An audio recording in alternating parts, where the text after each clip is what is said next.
السلام علیکم ورحمۃ اللہ وبرکاتہ۔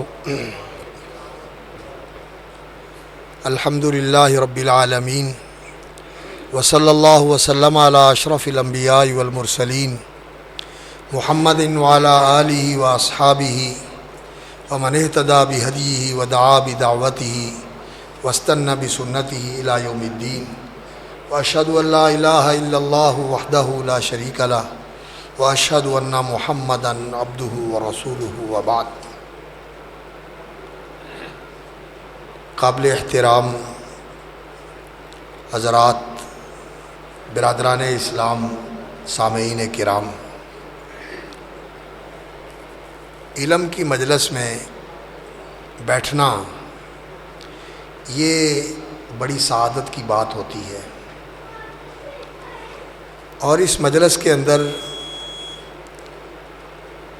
جتنا انسان بات کرنے والے کے قریب ہو کر بیٹھے، اللہ رب العزت اتنا ہی اس کو اپنے قریب کر لیتے۔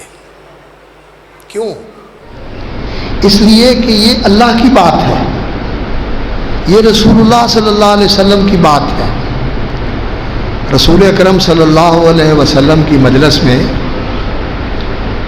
کچھ آدمی آئے تو ایک آدمی نے کھڑے ہو کر دیکھا وہاں جگہ ہے، کوشش کر کے وہاں پہنچ گئے۔ دوسرا ذرا شرما گیا اور جہاں مجلس ختم ہو رہی تھی وہیں بیٹھ گئے۔ تیسرے آدمی نے نظر ڈالی کہ یہ تو باتیں ہوتی رہتی ہیں، یہ مجلس تو روز لگتی ہے، دیکھ دو کہ چلا گیا۔ رسول اکرم صلی اللہ علیہ وسلم نے فرمایا، میں ان تینوں آدمیوں کے بارے میں تمہیں بتاؤں؟ فرمایا یہ جو آگے بڑھ کے بیٹھا ہے یہ اللہ کی طرف آگے بڑھا، اللہ نے اس کو اپنے پاس جگہ دے دی، اور یہ جو شرم و شرمی بیٹھ گیا اللہ نے اس کی شرم رکھ لی، اور جس نے بڑی بے نیازی کے ساتھ نگاہ ڈالی اور دیکھ کے چل دیا تو وہ تو بے نیازوں کا بے نیاز ہے، جاتا ہے تو جا معروف۔ اس لیے علم کی مجلس میں ہمیشہ کوشش کر کے آگے ہو کے بیٹھنا چاہیے، اور پھر بے شک آواز آتی ہے، انسان آواز تو دور بیٹھے بھی آ جائے، گھر بیٹھے بھی آ جائے، لیکن یہ جو علم کی مجلس ہوتی ہے نا، جس میں قرآن کی بات ہوتی ہے، رسول اللہ صلی اللہ علیہ وسلم کی حدیث کی بات ہوتی ہے، اللہ کا ذکر ہوتا ہے، اللہ کے رسول کا ذکر ہوتا ہے، فرشتے ایسی مجلسوں کو ڈھونڈنے کے لیے زمین میں گھومتے پھرتے ہیں، اور جب ایسی مجلس ان کو ملتی ہے تو وہ اپنے ساتھی فرشتوں کو فوراً پیغام دیتے ہیں کہ وہ تمہاری مطلب کی چیز یہاں ہے، آ جاؤ۔ جو ادھر ادھر مجلسیں لگی ہوئی ہیں نا، دکانوں پہ ٹھٹ لگے ہوئے یا ٹی وی کے سامنے لوگ بیٹھے ہوئے ہیں، وہاں فرشتے نہیں جاتے۔ علم کی اور دین کی مجلس جہاں ہوتی ہے، فرشتے فرشتوں کو کہتے ہیں آ جاؤ، یہ تمہاری مطلب کی چیز یہاں ہے، اور وہ فرشتے جو ادھر ادھر تلاش کر رہے ہوتے ہیں وہ بھی وہاں پہنچ جاتے ہیں۔ حتیٰ کہ رسول اکرم صلی اللہ علیہ وسلم نے فرمایا کہ وہ اس مجلس کو گھیر لیتے ہیں، اور فرشتوں کی پارٹیاں اس مجلس کے ارد گرد گھیرا بنا لیتی ہیں۔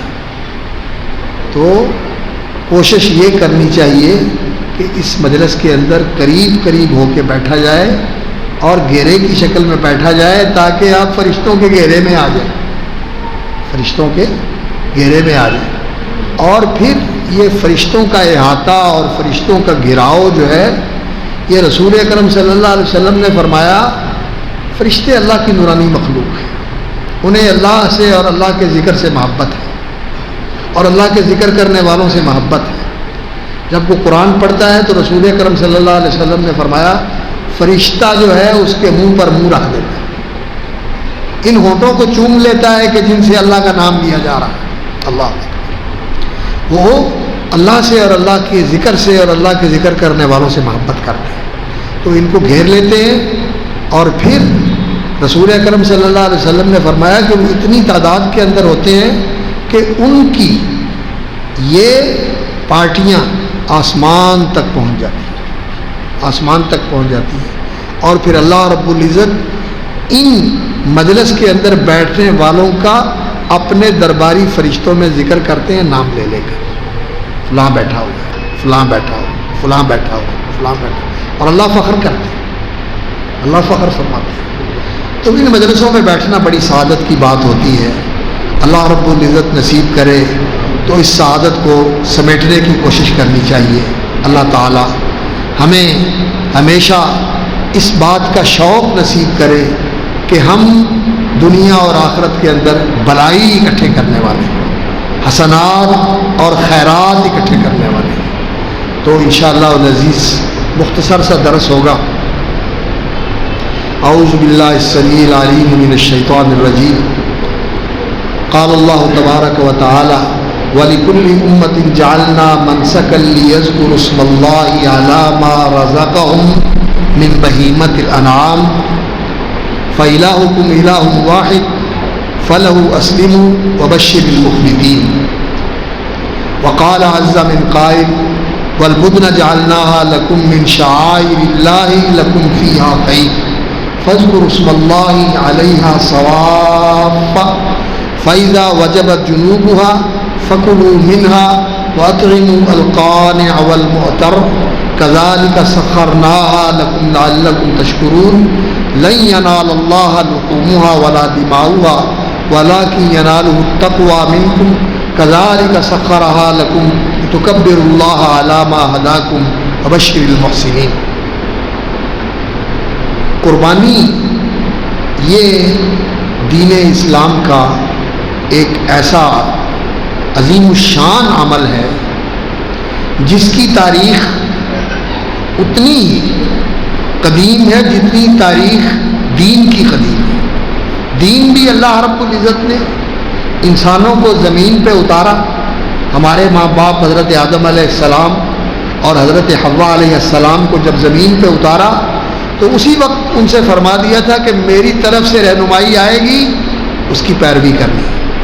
اما یاتی انکم منی ہدن، میری رہنمائی آئے گی، فمن تبع ہدایا، جس نے اس میری ہدایت کی پیروی کی، فلا خوف علیہم ولا هم یحزنون، انہیں کوئی خوف نہیں ہوگا آنے والے حالات سے، اللہ ان کو بے خوف کر دے گا، اور پچھلے کا انہیں کوئی پچھتاوا اور غم نہیں ہوگا۔ اللہ تعالیٰ ساری کمیاں پوری کر دے گا، کس برکت سے؟ اس ہدایت کی پیروی کی برکت سے۔ اور آدم علیہ السلام قربانی کرتے تھے، ان کے بیٹوں نے قربانی کی، ایک کی قبول ہو گئی اور ایک کی قبول نہ ہوئی۔ اللہ اکبر۔ تو جس کی قبول ہو گئی، دوسرا بجائے اس کے کہ اپنا محاسبہ کرتا کہ میری کیوں قبول نہیں ہوئی، میں اپنی اصلاح کروں، اس پہ حسد کرنے لگا، کہتا لے تو بڑا خدا کا مقرب ہے، تیری قبول ہو گئی ہے، میں تینوں چھڈنا ہی نہیں۔ اللہ، ابلیس نے بھی حسد کیا تھا حضرت آدم علیہ السلام کے ساتھ کہ اس مٹی کے بنے ہوئے کو تو نے میرے اوپر فضیلت دے دی، یہ کیا تیرا انصاف ہے، تو نے مجھے وہ حکم دیا، نعوذ باللہ نعوذ باللہ، جس کے اندر اس کا لحاظ نہیں رکھا کہ میں کس کو کیا حکم دے رہا ہوں۔ اللہ کی گستاخی کی، آدم علیہ السلام سے حسد کیا، اور اس حسد نے اس ابلیس کو ملعون بنا دیا۔ اللہ فرماتے ہیں وَإِنَّ عَلَيْكَ لَعْنَتِي وَإِنَّ عَلَيْكَ اللَّعْنَةَ، تیرے اوپر لعنت ہے اور تیرے اوپر پھٹکار ہے قیامت کے دن تک، تو اللہ کی لعنت کے اندر رہے گا اور اللہ کی رحمت سے قطعی معروف ہوگا۔ قطع ہو گیا تو ٹھیک ہے، اب میں اس کو بھی نہیں چھوڑوں گا۔ حسد، اللہ سے معافی نہیں مانگی، کہہ دیتا یا اللہ مجھے معاف کر دے، مجھ سے غلطی ہو گئی، لیکن یہ حسد انسان کو اندھا کر دیتا ہے، کہتا ہے مجھے بھی نہیں ملا، مجھے نہ ملے، اس کا کھانا خراب ہو جائے، اس کو نہ ملے، اس کے پاس سے چلا جائے۔ حسد نہیں انسان کو کرنا چاہیے۔ تو آدم کے بیٹے نے حسد کیا، تو اپنے بھائی کو کہتا ہے میں تجھے مار دوں گا. اس نے کہا لئن بسطت الی یدک، اگر تو ہاتھ بڑھائے گا مجھے مارنے کے لیے، لئن بسطت الی یدک لتقتلنی ما انا بباسط یدی الیک لیقتلک، میں نے ہاتھ نہیں اٹھانا تمہیں مارنے کے لیے. انما یتقبل اللہ من المتقین، اللہ تو قربانی ان کی قبول کرتا ہے جو اللہ کا تقوی رکھنے والے ہیں. تقوی کیا ہوتا ہے؟ اللہ سے ڈرتے ہوئے اللہ کی نافرمانی چھوڑ دینا، اور اللہ سے ڈرتے ہوئے اللہ کی فرما برداری کرنا، اللہ کو راضی کرنے کے لیے. اس کا نام تقوی ہے، تو اس کی قبول ہوتی ہے. تو اللہ کے بندے تو بھی اپنے اندر تقوی پیدا کر لے. لیکن بجائے اس کے کہ وہ اپنی اصلاح کرتا، اس نے اپنے بھائی کو قتل کر دیا. تو رسول اکرم صلی اللہ علیہ وسلم نے فرمایا کہ وہ سب سے پہلا قتل تھا جو انسان کی خون ریزی کی گئی، اور اب قیامت تک جتنے قتل ہوتے ہیں ان قتلوں کے گناہ کا جتنا قتل کرنے والے کے اوپر بوجھ ہوتا ہے، اتنا اس پہلے قتل کی بنیاد رکھنے والے کے اوپر بھی بوجھ ہوتا ہے. وہ اولین قاتل ہے. اور اسی طرح ہر عمل کے اندر جس جگہ کوئی اچھا کام شروع کرتا ہے، اللہ تعالیٰ اس اچھا کام شروع کرنے والے کو اس کو دیکھ کر کرنے والوں کا اجر و ثواب برابر دیتے رہتے ہیں کہ اس نے یہ کام زندہ کیا تھا، اس نے یہ کام شروع کیا تھا. وہ لیکن کام ہونا چاہیے دین کا، وہ نبی صلی اللہ علیہ وسلم کی سنت کا کام ہونا چاہیے جو دین کے اندر موجود ہے، اس کو انسان زندہ کرے. اگر اپنے پاس سے نکال کر کوئی چیز دین میں شامل کر کے لوگوں کو اس کے اوپر لگا دے تو وہ بدعت ہے. تو جس نے بدعت شروع کی اس کے اوپر اس کا بھی وبال ہوگا، اور جتنے اس کو کرنے والے ہیں ان کا وبال بھی اس کے اوپر پڑے گا. اور جو کوئی نیک عمل کو زندہ کرتا ہے جو دین کے اندر موجود ہے، تو اس کو شروع کرنے والے کو جو ثواب ہوتا ہے، تو پھر جو اس کی دیکھ کر اس کی پیروی کرتے ہیں ان کو بھی اللہ تعالیٰ اسی طرح اس کے ثواب کے اندر بھی ان کو شریک کرتے رہتے ہیں، وہ جو پہلا شروع کرنے والا تھا. تو خیر بات یہ ہے کہ یہ قربانی اتنی ہی قدیم ہے جتنا دین قدیم ہے. آدم کے بیٹوں نے قربانی شروع کی، اور اللہ رب العزت نے فرمایا وَلِكُلِّ أُمَّةٍ جَعَلْنَا مَنْسَكًا هُمْ نَاسِكُوهُ، فرمایا ہر امت کے لیے ہم نے قربانی کا امر رکھا. وہ جو قربانی کرنے والے تھے وہ قربانی کرتے تھے، یعنی ہر مذہب کے اندر، ہر دین کے اندر، ہر امت کے اندر یہ عمل رہا ہے. ہم وَلِكُلِّ أُمَّةٍ جَعَلْنَا مَنْسَكًا هُمْ نَاسِكُوهُ فَلَا يُنَازِعُنَّكَ فِي الْأَمْرِ. تو فرمایا یہ تیرے ساتھ جھگڑا نہ کریں کہ جی آپ کیسے کرتے ہیں، آپ کیوں کرتے ہیں. یہ ہر امت کے اندر رہا ہے اور اللہ کا یہ حکم ہے. اور اللہ رب العزت نے اس کو کیا بنایا ہے؟ شعیرہ. اللہ نے اس کو شعار قرار دیا ہے. شعیرہ کی جمع شاعر ہوتا ہے، اور ہماری زبان میں شعار کے طور پر لفظ استعمال ہوتا ہے. تو شعار کیا ہوتا ہے؟